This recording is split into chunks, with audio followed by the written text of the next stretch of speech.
Hey guys, it's me, AmazedPIKACHU. Hello everybody. Today I'm gonna be reacting to Pokemon Omega Ruby Sapphire Hardcore mode. I'm gonna be reacting to this video. I remember when I sent out a request, but I will be here. But like I said, I did request it a long time ago, but it was accepted by AntlerBoyLIVE. Yes, seriously, that was a long time ago on his video. So, and then he said, "Go ahead, sure, you can do that. Go ahead. Good luck on that one." So yeah, don't forget to like and subscribe either to my YouTube channel and also AntlerBoyLIVE's YouTube channel also. But don't forget to like and subscribe to me, and hopefully I think I will put AntlerBoyLIVE's YouTube channel on the descriptions. So link in description. So yeah, show some love and let's get this video going. So here we go. Let's start. Today we're going to find out if I can beat a Pokemon Omega Ruby Hardcore Nuzlocke using only Psychic types. The rules are simple. Any fainted Pokemon must be permanently boxed, and we can only catch the first Psychic type encounter in any area. As for the real thing, I haven't done a Hardcore Nuzlocke before, but I only just been doing some Nuzlockes. But I think the Crystal version and the Fused Dimensions Nuzlocke were discontinued. I haven't been working on those in a long time. And also I've been doing some Mega Evolution challenges, but I haven't worked on it for a long time, so I might get back to that after I defeat Cynthia. So yeah. Yeah, that's like the gym leader in Pokemon Brilliant Diamond and Shining Pearl. Not the gym leader, but the champion. This is going to be a rough battle. So here we go. Let's see it. Hardcore rules: battle mode must be played on set, no items can be used in battle except for held items, and you can't overlevel the next gym leader's highest level Pokemon until you enter the battle. We're also going to make the level cap of the Elite Four extra spicy by making it 52, which is Sydney's highest level Pokemon. Yeah, Steven's going to be tough. Anyway, here are the Psychic type encounters we have available to us, except we're not going to be able to get Lunatone since we're playing Omega Ruby, and we're also unfortunately not going to be able to get Metagross since it's only available in the post-game. You also may notice that we have access to a couple Megas in this run, which I have played Pokemon the Ruby version or Sapphire version, but I only became the champion in Sapphire version, while I only got a shiny Linoone on Pokemon Ruby version, but not in the beginning of the game. I only got it from the route right after I defeat Winona. I'm only going to allow in fights where the opponent has Mega Evolution or against the Elite Four. So I start my journey the way I always do, by naming myself Axel, and it's now time for us to pick our very first Pokemon. Now, none of the starters in Hoenn turn into Psychic types, so it doesn't really matter who we pick, so I end up just picking Torchic because I think Swampert is probably going to be the most difficult to face in the end. So I give Torchic a very inspired nickname, and it turns out it has a jolly nature. Like, why can't I be this lucky with natures with real encounters? Speaking of real encounters, the first Pokemon we can catch is Ralts on Route 102. I capture it and name it Gemini, and wait, hold on, it's actually a timid nature? My prayers have been answered! We then go visit our dad, who tells us we need to help Wally catch a Pokemon. Which Pokemon do you want to catch? Oh, come on, really inspired choice, bro. We then run into our first roadblock, which is the fact that we have to face a Magma Grunt that has a Poochyena, so I make sure to level up to level 11 so we get Disarming Voice. This fortunately makes very short work of Poochyena, but our troubles have only just begun. See, we now have to face the first gym leader, Roxanne, and in case you didn't know, Ralts has a base defense of 25, so we pretty much can't get hit by anything. So we're gonna have to bank on luck and a lot of cheese. And the first few turns of Double Team go swimmingly, but then I get hit by a crit Rock Tomb, which leaves me at 10 HP, and I eat my Oran Berry to get back some health. Fortunately for me though, Rock Tomb has really bad accuracy, so I managed to set up all the way to +6 before I can start using confusions. After getting a crit of my own, True, because if you did not know, Rock Tomb has less of accuracy than I don't know, but it still has less accuracy, so it may have some good chances of missing, even if you haven't set up the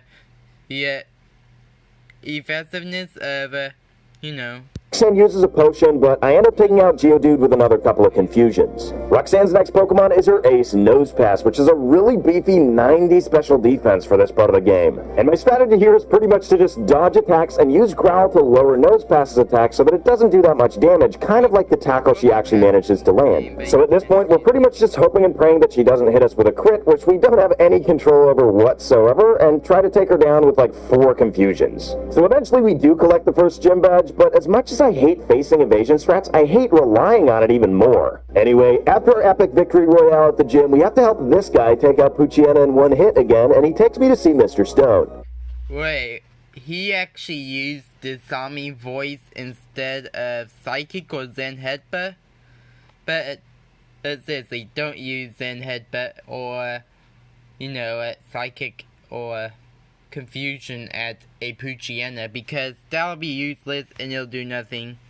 But the zombie voice is useful. And by Lord Helix is this a man of culture. And since we helped out Pico, Mr. Briny takes us on his boat to Doofer Town. And I love boats, this time brought to you in 3D. Once we get access to Granite Cave, we can go and try and find an Abra, but it's kind of tricky since we only get one shot at capturing this thing, but luckily we catch it in our only Great Ball. I name Abra Ares and move on to the second gym where we meet Broly. And hold on, bro, what are you doing? You look like you're practicing taking your pants off as fast as possible. It turns out that statement offends Broly's very clothed sensibilities, so we have to fight him, and we end up just taking out his matchup with a single crit confusion. I mean, I don't really think anybody expected this gym to be really hard. I do make one oopsie where I forget that Makuhita has knockoff, so it knocks off my Orange Berry, but I end up taking it out with a few confusions anyway. So I beat Broly without any difficulty, and honestly, it would have been less humiliating for him to just pants himself. After sharing my love for boats with Captain Stern, Team Magma leaves us at 4 HP with a crit, and we then have to meet Maxie, who sports the brand new Mega Google Glass. We also managed to get Ares up to level 16, so it actually evolves into a usable Pokemon. And with that addition to the team, it's now finally time to take on the infamous Route 110 May fight. She starts out with Shroomish, and we're only at level 17 with Ralt since we don't want to get too close to the level cap, and my strategy here is to try and use Double Team as she goes for Stun Spore, but unfortunately she hits, and we can heal it off with a Cherry Berry and Synchronize. And the plan is to try to not get hit by Leech Seed. It's not quite as bad if we get hit by Stun Spore, but if we can avoid it, that would be great. But unfortunately, of course, we get paralyzed, but we can take out Shroomish in the end without having to get Leech Seeded. I mean, yeah, granted, it takes me about 1,000,000 confusions, but then we have to face Slugma, which really doesn't have any good damaging moves. I suppose the worst it could do is hit us with a Rock Throw, but it's unstab, and Slugma's attack stat isn't exactly awesome, so we end up taking it out in the end.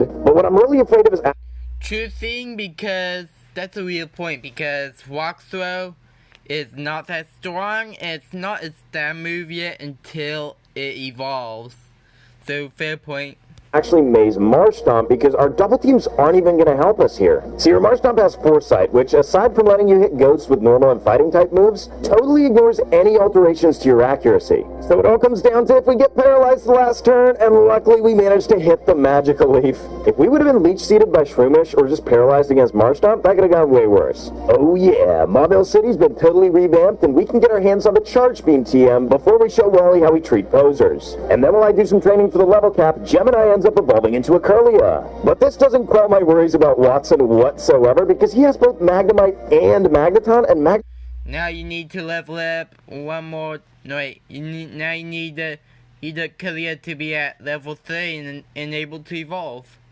And for Kadabra, you're gonna have to get it to trade it. But if you're doing a hardcore mode, I don't know if you're allowing trades or not. So yeah. Okay. Magneton has Mirror Shot, which never misses. So we're going to have to bring out Ares for this one, and I can only really think of one strategy, which is going to involve a lot of luck, and you guys know how much I enjoy those strategies. Basically, we're trying to collect boosts from Charge Beams, and first turn I get hit by a Thunder Wave, which I heal off with a Cherry Berry. I then go for Disable on Magnemite so that it can't hit us with Thunder Wave again. This way we're not going to be slow, and we can start using more Charge Beams to try and fish for boosts. Not being able to get Thunder Wave, this means that I am going to have to eat a few Stab Volt switches from Magnemite and Voltorb, but it's all going to be worth it if I get enough boosts. Fortunately for me, getting a crit on the first Charge Beam of the battle means that Magnemite is at such low health that Watson uses a Super Potion, so I can take it out with another couple of Charge Beams, getting me more special attack boosts. Watson then sends in Voltorb, but at this point we're at really high special attacks, so we can take it out with one Charge Beam, which unfortunately doesn't get a boost. Next up is Magneton, and this is what I've really... Oh yeah, because if you did not know, I don't think he has a Magneton until Pokemon Emerald version. But on Omega Ruby Alpha Sapphire, and then Pokemon Ruby and Sapphire version, his ace is Magneton. Been afraid of the whole time, and I had the choice of going for Psybeam or Charge Beam. I end up going for Psybeam, even though it's the slightly weaker choice after both Stab and Resistance, but we do take it out and we manage to get the 3rd gym badge. Whew. After a surging victory against Roxanne, I run into these 2 exposition dump magma grunts, and honestly, I wish I had some snacks too, my man. I also run into this businessman who says, I used to ditch class to come here when I was a student, but I can't get away with that now that I'm a working man. Way too real, bro. Okay, hand please. Dude, what are you? Okay, I guess I'll pick a nugget. A mighty fine nugget, all yours now. Hope it pans out for you. There's nothing funny about nuggets. Excuse me, what? How come Mauville City's just full of the weirdest people in the Pokemon world? Anyway, after a bit more adventuring, we can finally get to Meteor Falls, where we can get our 3rd encounter, Solrock, which I name Leo. We then have to save Professor Cosmo from Team... I do not think that Solrock is strong. I think it may be underrated, but seriously, I don't think it's pretty much strong. I do not think it's strong, no. I find it useless, but I think it has... Wait, it has the ability to levitate, so it's immune to ground types. So yeah. So if you are faced against a ground type and when you use its Solrock, then make sure to KO that ground type before it uses, Smackdown, because Smackdown is a move, Rock type move, that'll make Pokemon become able to get hit by ground types if they are flying types or when they have the ability to levitate. Magma, and who should show up except the least talented comedian in the world? Yep, it's Archie. We then run into Maxie at the top of Mount Chimney, the man sworn to ending comedy across the globe. Defeating him is pretty funny though, I gotta say. Then on our way to Lava Ridge Town, we can find our next few encounters. First off, I catch a spoink that I name Libra, and then we get an egg from the old lady in Lava Ridge. And after taking about 400 million steps, the egg finally hatches into a Wynot. I obviously name it Cancer. Then after a bit of grinding towards the level cap, Cancer actually evolves into Wobbuffet, and oh my goodness, please get that off the screen. Anyway, it's now finally time to face off against the fiery hot gym leader Flannery. At long last, we get to fight a gym battle where we actually have more than 2 Pokemon on our team, and so I lead off with Solrock as she sends in Slugma. The first turn I go... The funny thing is that we may experience that ManJTV is known to be a simp for only Flannery maybe, but I don't know. Your call. For a Cosmic Power, which increases my defense and special defense as she sets up Light Screen. I then start using Cosmic Powers to set myself up for +6 defense and +6 special defense so that I won't take too much damage from anybody else, and all we have to fear is really a crit. So as soon as I'm adequately set up, I go for a Rock Slide, which takes out the Slugma. She then sends in Numble, so I go for a Bulldoze, but it doesn't quite get the knockout, so of course she starts using Super Potions. This goes on for a few turns, but eventually I get the double Bulldoze to take out Numble, and now all we have to do is face off against Torkoal. Now Torkoal's about as fast as a frozen slug, so I go for a Rock Slide and I actually end up getting the flinch. I go for a second one and what do you know? So I actually end up not having to even take a hit from Torkoal whatsoever, and we can take it out with a third Rock Slide. Because of many of those flinching, so yeah, that's pretty much lucky there. I guess that's kind of an anticlimactic battle against Flannery. Moving on though, we can finally get to the desert now where we can get our next encounter, a Baltoy, which I named Some people are calling Wobbuffet bad is maybe because of a Destiny Bond counter and, Safeguard and also, Miracote. So yeah. Well, we've got the fight against Norman coming up, so I get to level 30, which means that Curlia evolves into Gardevoir. It's then time for us to do some exposure therapy and confront our father about our issues. Now, Norman can actually be a really... You got ground type that's immune to, Levitate, which is Baltoy, but it's not actually Flygon, because Flygon's a dragon and ground type. Be right back. Okay, back here. A scary fight in this game. He has 2 Slakings. So I decide to start with Solrock and set up some Cosmic Powers as he hits me with a yawn. This, of course, puts me to sleep, and I try to keep going for Cosmic Power, and he encores me, which doesn't make that much of a difference. He's almost as tough as Winnie, because Winnie is seriously overpowered. She owns a freaking mill tank, and the only way to beat her is a female Machop. Yes, seriously. But the sleep is definitely drawing this process out way more than it has to. Once I've set up out. But don't worry about Ghastly when your face gets windy on only some versions. Not some versions, but you know, Pokemon Heart Gold, Soul Silver, Gold, Silver, and Crystal version. Because Winnie's a huge problem to be dealing with in Pokemon.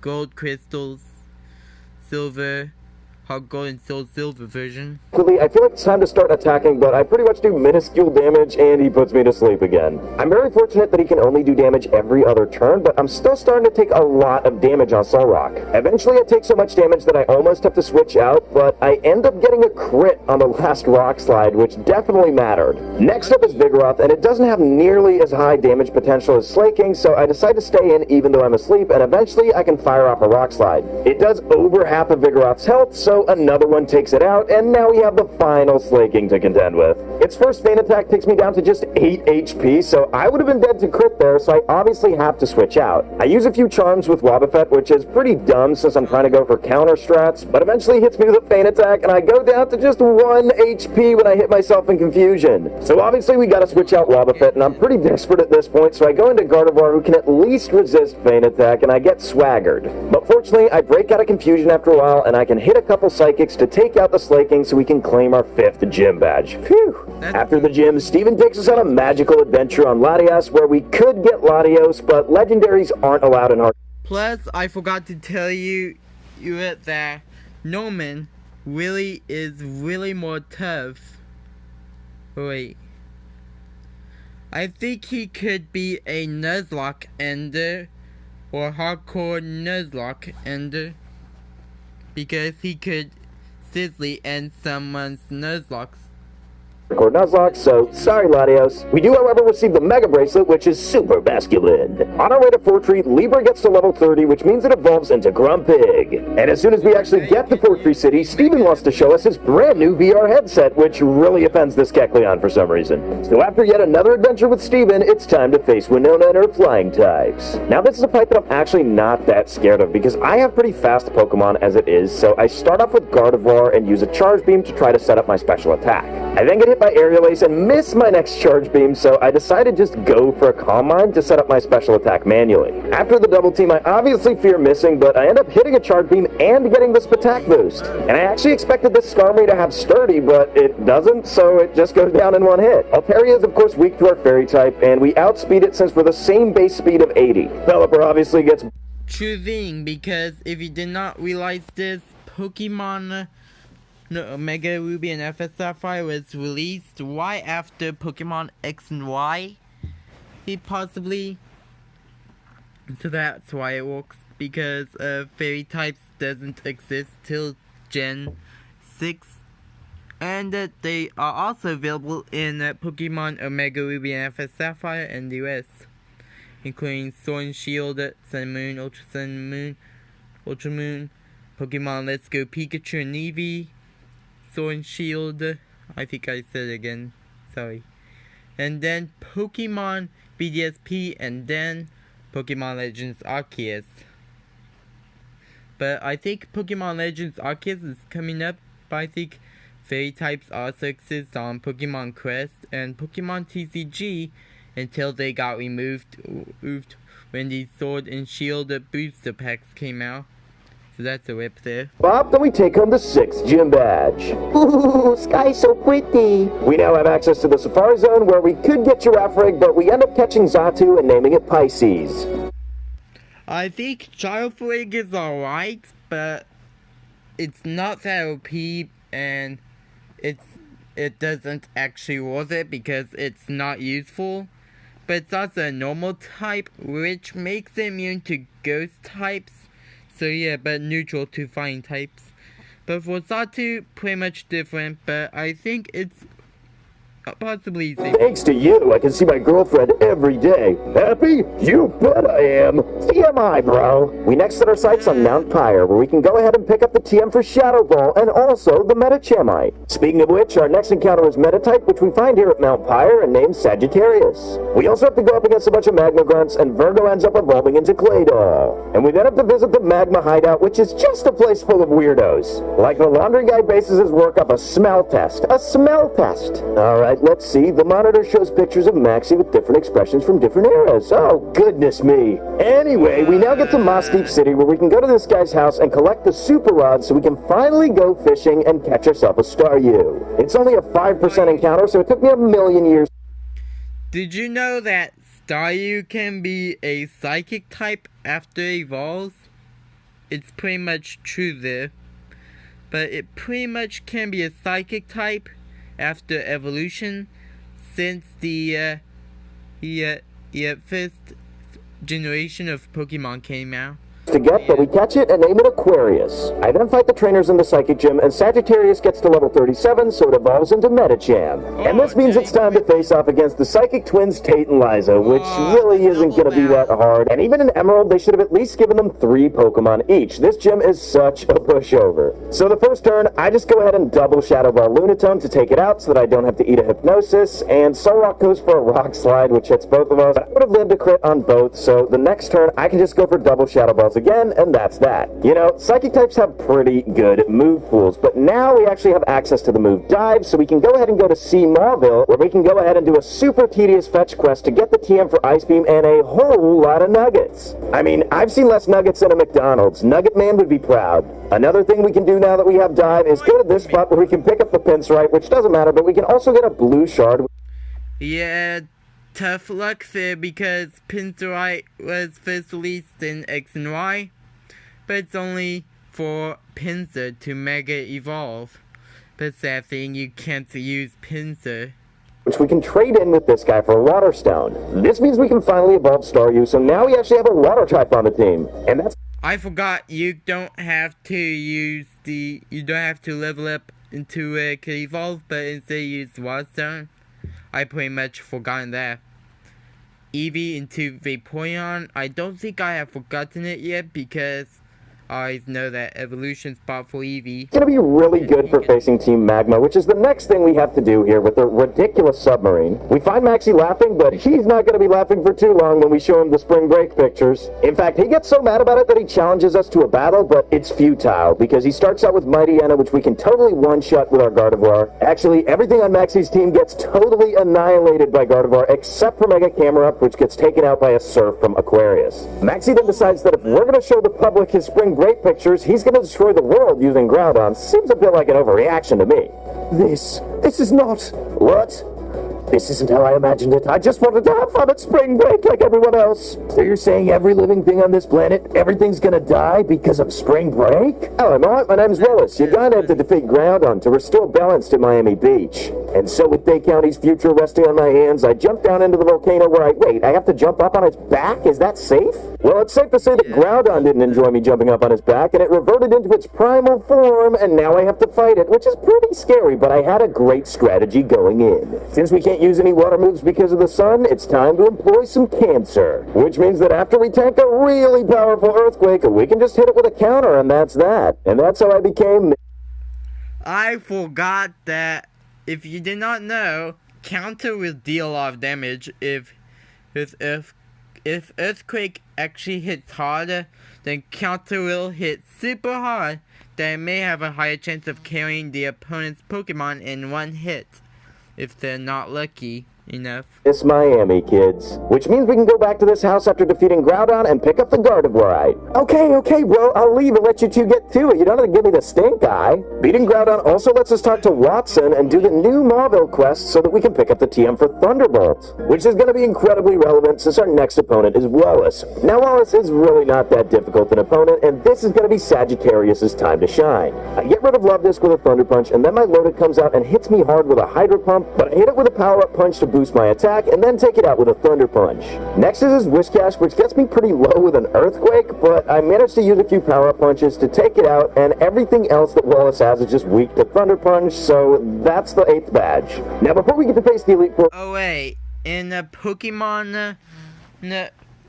on the Pokemon Omega Ruby and Alpha Sapphire, Wallace is not the champion, but is only the champion in Emerald version. Just that. So yeah.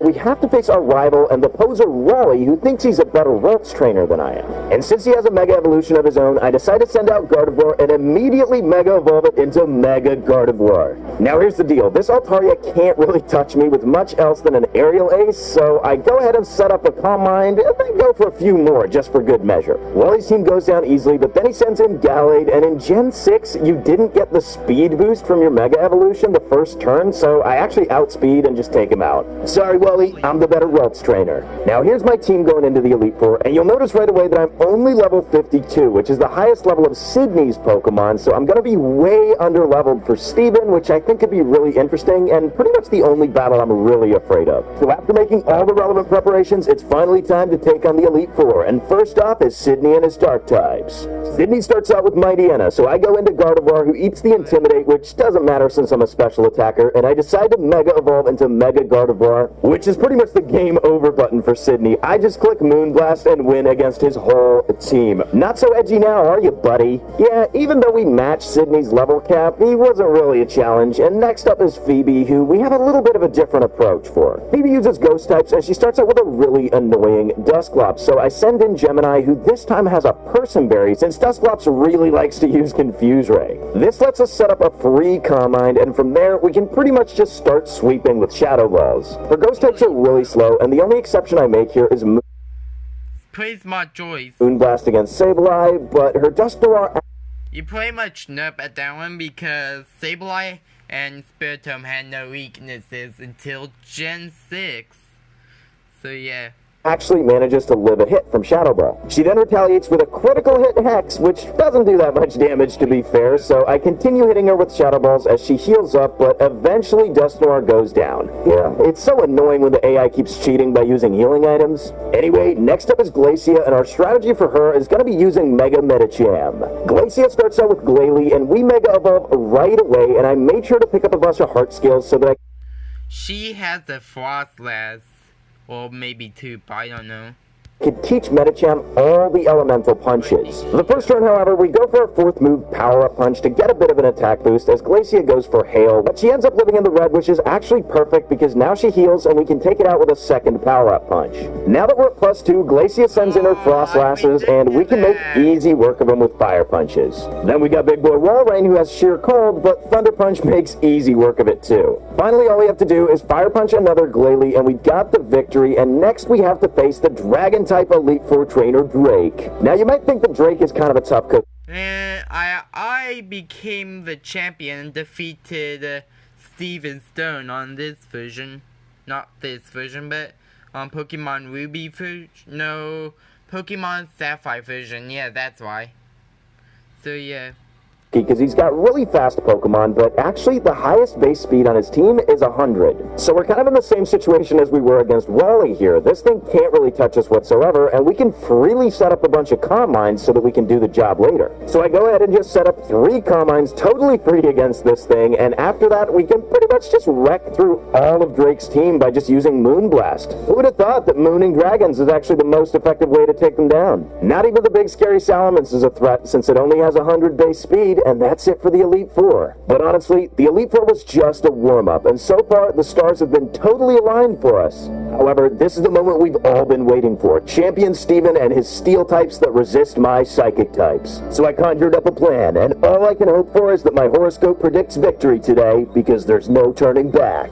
Champion Steven starts with his Skarmory, so I go ahead and send in Gardevoir, but not Mega this time. First turn, I go ahead and use Will-O-Wisp to have Skarmory's attack as he sets up a layer of spikes. I then go go ahead and use Calm Mind as he uses Toxic on me, which means I'm on a ticking clock. The next turn, I go ahead and go for a Shadow Ball, which doesn't quite take out the Skarmory, as he then hits me with a super effective Steel Wing, but the burn ends up taking him out, and out comes Aggron. I end up missing my Will-O-Wisp and go down to a super effective Iron Tail. Rest well, Gemini. Next up is Virgo, and I plan to set up a Cosmic Power here, but I accidentally click Calm Mind, but luckily he misses Iron Tail. I then actually click the right move, and he misses another Iron Tail. I go for my second Cosmic Power, and oh my goodness, how is he missing all these? But the next turn, I don't get so lucky, and he actually gets a crit. I then go ahead and set up another Cosmic Power, thinking that I'm totally safe, but of course he gets another crit, and Virgo goes down. Ugh. Guess I couldn't tank his whole team, so I have to break his Sturdy with an Ice Beam, and the next turn I can just go ahead and finish him off with a Surf. I'm very lucky that that Stone Edge missed, but I don't actually manage to take out Armaldo, and apparently one X-Scissor is enough to just clean take out Aquarius. But that's fine, because we still have Sagittarius, which we Mega Evolve as Steven goes for a full restore. The same turn, I get in a free Power-Up Punch to boost my attack, and the second turn, I can get in another one to get to +2, but he goes for X-Scissor, and he gets a crit, which leaves me at 9 HP. Talk about a close call, but another couple Power-Up Punches gives me a bunch of attack boosts, and it's enough to take out Armaldo. Ice Punch totally takes care of Claydol, and he then sends in Cradily, which at this point can't even take a Power-Up Punch. This is it. If we can defeat Steven's Mega Metagross, we win the run, but he Mega Evolves it, and he does have Bullet Punch, and there's nothing I can do here except just sack my Metacham. So it comes down to this. Is Cancer going to be able to survive the Giga Impact? I think so. Of course it can, and I can deliver back a counter just the way I did against Groudon and become the champion of Hoenn. I mean, that was a close call, guys. We lost 4 Pokemon against Steven, and Mega Metagross is no joke. But we managed to do it. We beat a Pokemon Omega Ruby hardcore Nuzlocke. True, but I rarely passed Metagross without even, casualties, so yeah.